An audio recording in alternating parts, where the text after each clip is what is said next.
Talagang gusto mong mamatay? Ang tapang mo! Tumakas ako sa kulungan para protektahan ang magina ko. Para singili ka sa paglalapastangan mo sa pamilya ko. Handa ko mamantay, Roberto!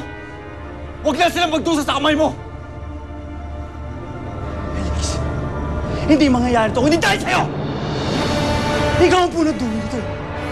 Ikaw ang huli lumabas dahil kay Felix eh! Oo, inaamin ko! Pero pinagbayaran ko rin at pinagsisihan. Hindi ko inatrasan ang kasalanan ko sa kanya. Hinarap ko yun!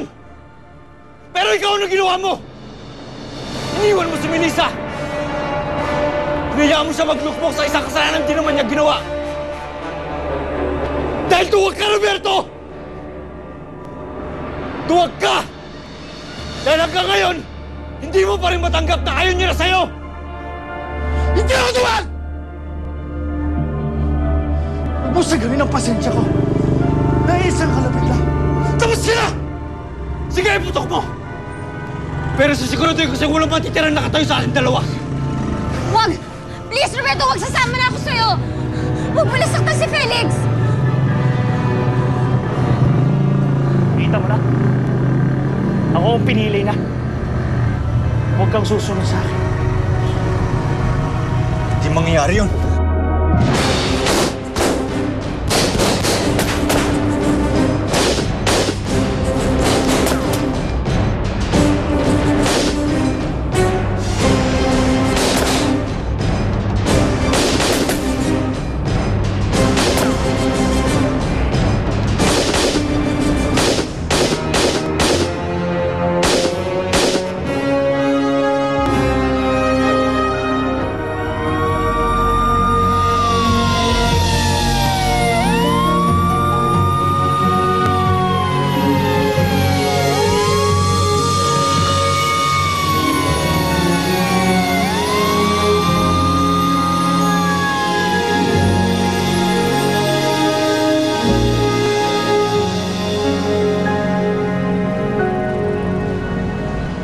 Roberto?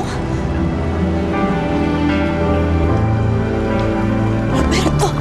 My God! Anong nangyari sa'yo? Roberto! Roberto! No! Roberto, no! No! No! Roberto, my God! Anong nangyari sa'yo? Roberto! Rebecca! Rebecca! No! Patawarin! Patawarin mo! Patawarin mo, Rebecca! No! Roberto, hindi! Hindi! Hindi! I let you go, but let you find now that I know I'm asking why I let you go. Found a way to keep somehow more than a broken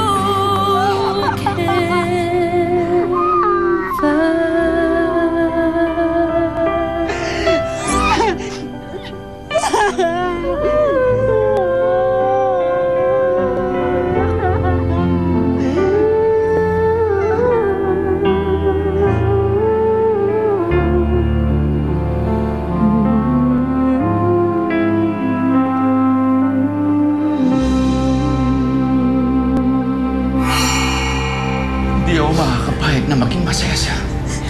Paghihiganti ko ang aking anak. Ipaghihiganti kita, anak. I really need this for my son and his family. Magbabayad ako ng malaki. Hindi sapat na mahuli ang Felix na yan at mabulok sa bilangguan. Melissa!